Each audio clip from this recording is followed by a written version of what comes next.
What's going on, guys? It's Modern, and today we've got another episode of Road to the Top.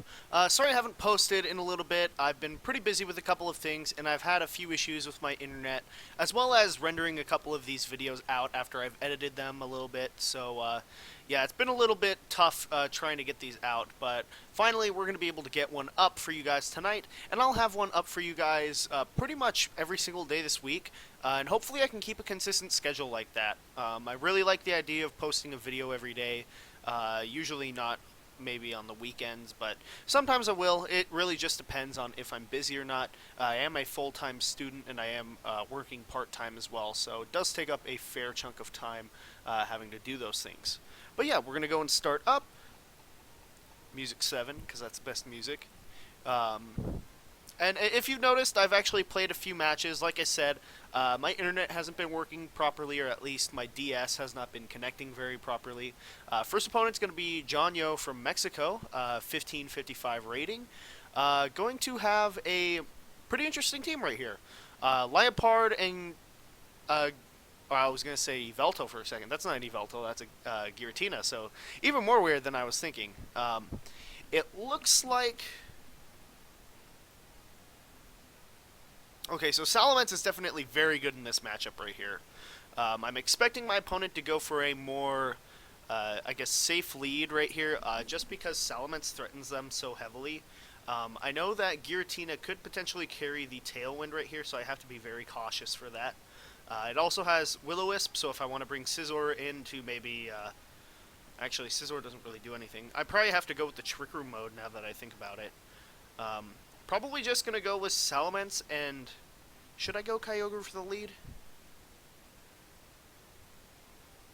I'm not really sure. I'm definitely bringing Dual Primals and the Trick Room mode, though. Let's see, if I lead Cresselia in this matchup, and they lead Giratina, that puts me in a position where,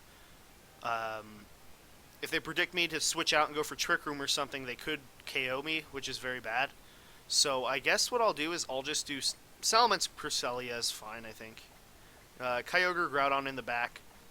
Because what this means straight off the bat is that if my opponent wants to prevent the Trick Room mode, they would actually have to go for a double taunt or a fake out in a taunt turn 1, which would just leave me to get some free damage off straight off the bat with Hyper Voice if I went for that. They do actually go for the more defensive lead, like I was saying, with the Leopard and Crobat, though. Probably just wanting to guarantee the Tailwind or maybe the taunt onto my Cresselia, but it really doesn't matter, just because, like, if they could, I don't know, I see them going for the fake out and taunt on Cresselia. They could double attack into Salamence, but I really don't see a reason to. So I think I'll just go for a Hyper Voice, and then a... Do I want to go for an Ice Beam on Leopard? Because I really don't care about Crobat.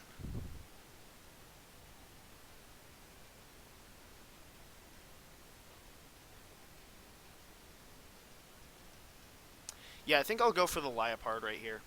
Now, like I said, if they fake out my Salamence and go for a Tailwind, I'm fairly free just to go for a Protect and a Trick Room, or maybe switch out and go for the Trick Room, obviously. But they do go for the Super Fang. They do attack my Salamence, so probably doubling into it. I really was not anticipating that play just because I am faster than both of them. And I also knew that I could survive that combination of attacks, but I will get a nice Hyper Voice off right here. Now that I think about it, Ice Beam was probably a better play onto the Crobat. Actually, crit freeze? Is that... It wasn't a crit. I definitely froze him right there, obviously. But now I think what I'm going to do is I'm just going to Helping Hand and Hyper Voice.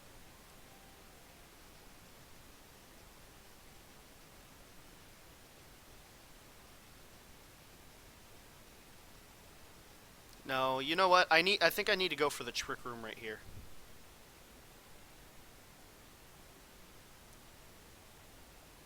Because I think they have to go for the I think they have to go for the Tailwind right here.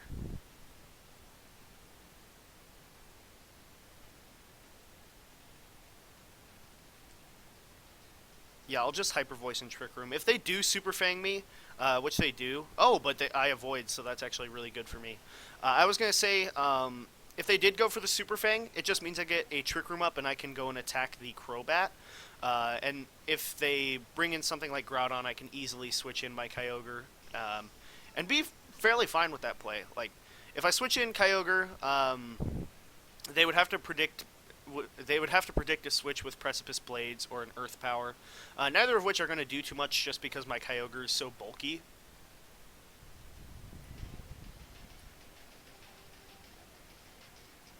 So let's see what they bring in. I'm assuming they're going to bring in Kangaskhan right here. Oh, and they actually bring out Ferrothorn. I think I have a fairly safe play right here. I can just go for a Hyper Voice and a Ice Beam into Crobat, I think.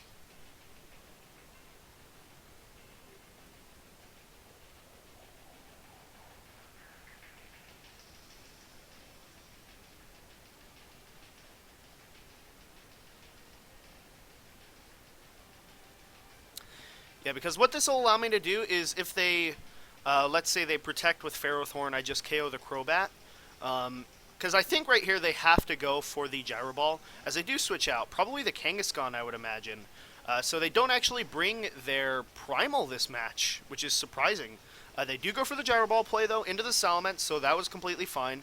I would have rather had them attack my Salamence and give me a free switch-in. And this also allows me to just go for a skill swap onto the Kangaskhan. Oh, and I actually crit with the Ice Beam, which is a little unfortunate. I'm going to reiterate that the first freeze on Liepard really didn't matter, just because I was going for the Hyper Voice plays. Although I really do regret not just going for the Hyper Voice and Ice Beam that turn. But I think it was safer just to set up so Groudon could potentially sweep right here, rather than maybe risk having... what is it? Risk having them go for the Tailwind, and then they could just KO my Cresselia, maybe predicting a Protect on Salamence. But obviously, since they didn't bring their Primal, I guess it really wouldn't have mattered anyway, because they had almost no offensive pressure, and really no good way to deal with my Groudon.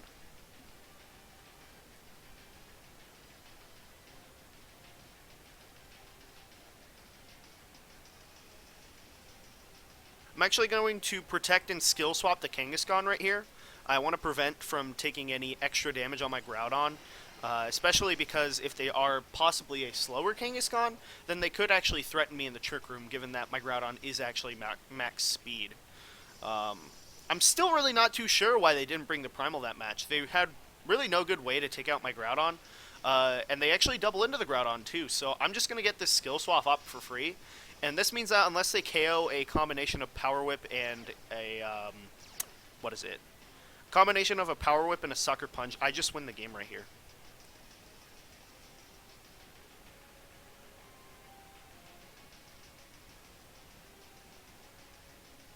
Yeah, I'm actually going to Fire Punch and then skill swap the Parental Bond onto Groudon. So this is pretty cool. Gonna set up the max damage. They do go for the Sucker Punch play, though. Like I said, the crit really wouldn't matter at this point. I don't even think a Power Whip crit could KO me right here.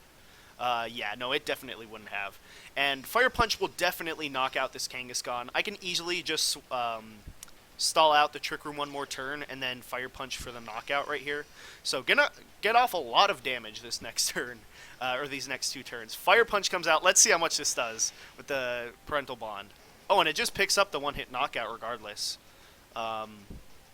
Okay, so I guess that's fine. I mean, the game's pretty much over. Oh, and they still have the Crobat. Of course. I forgot about that. But yeah, it's dead anyway. Yeah, because I can just protect an Ice Beam.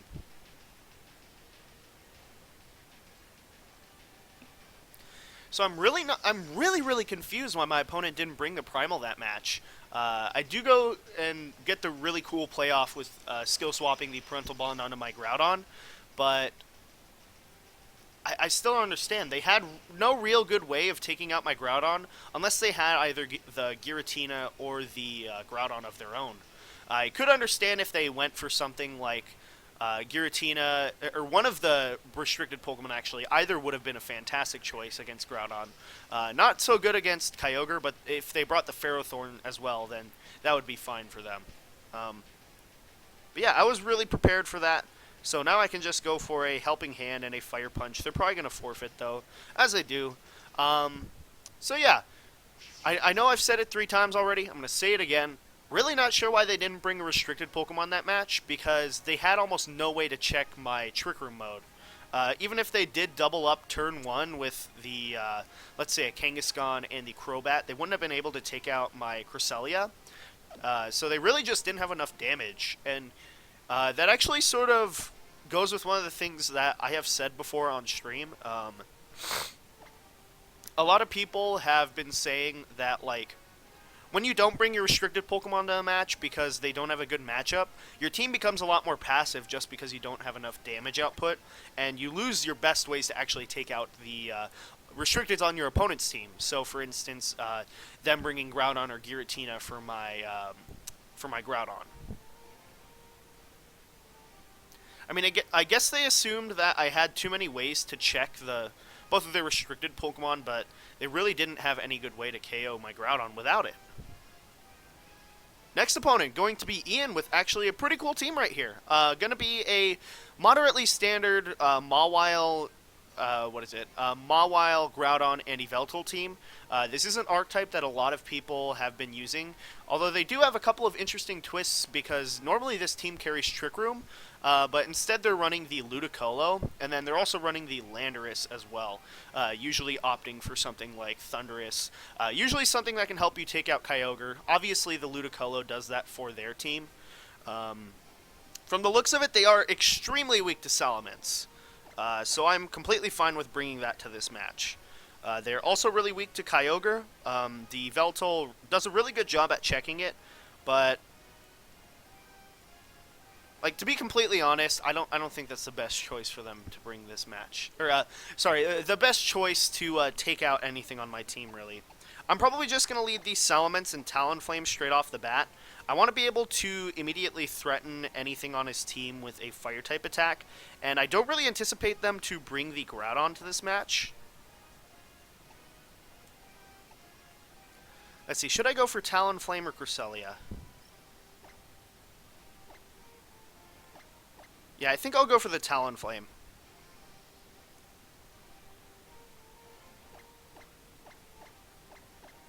No, I didn't get it in time. I had the wrong order.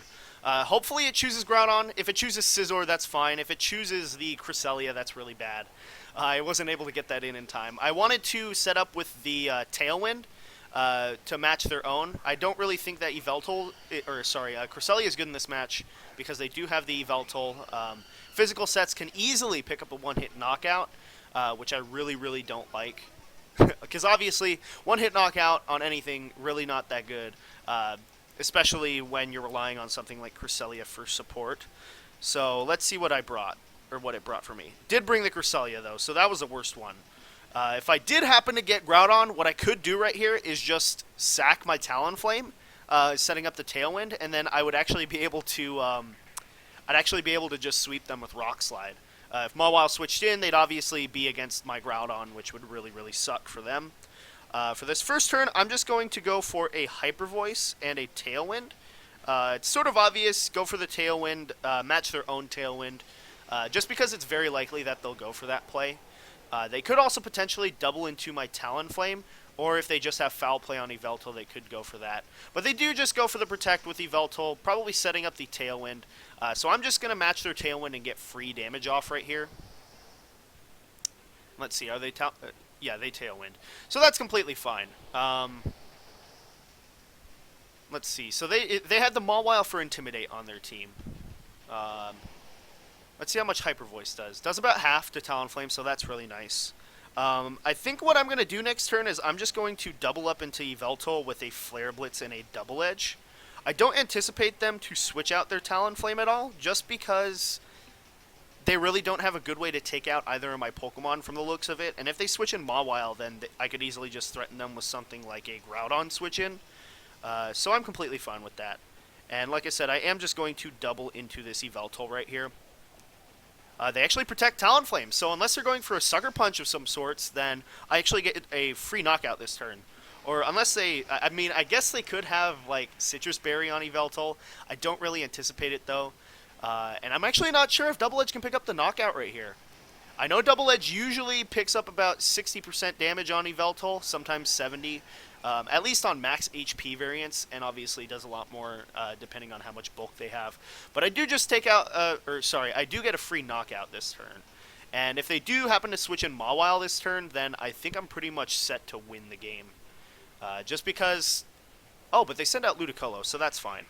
I'm actually going to go for a Quick Guard and a Double Edge into the Ludicolo. Unless there's something like Scarf Ludicolo, which it would be completely absurd. And the Quick Guard also means that they can't Brave Bird my Talonflame or Salamence. So maybe they didn't bring Mawile to this match. It's completely likely. I do have the dual primals, which are very threatening to Mawile. And that's actually one of the main reasons I run it, just because it has such a good matchup against Mawile. They do go for the Fake Out and the Brave Bird, but obviously Quick Guard does block both of those attacks. Double Edge just going to be able to pick up the one-hit knockout this turn. And it looks like I'm going to be able to take this game right here. Really nothing my opponent can do to stop me at this point. They could potentially have the Mawile in back, like I said. If they do have Groudon, which they actually do, then I don't think they really have a way to win this match. I'm just going to go for a Hyper Voice and a Brave Bird into the Groudon. Do I even need to go for that play? You know what? I'm going to keep my Talonflame. I'm going to switch in the Kyogre. Because I'm trying to think of potential ways my opponent could come back. And I think it's by conserving their Talonflame and trying to KO my Salamence right here.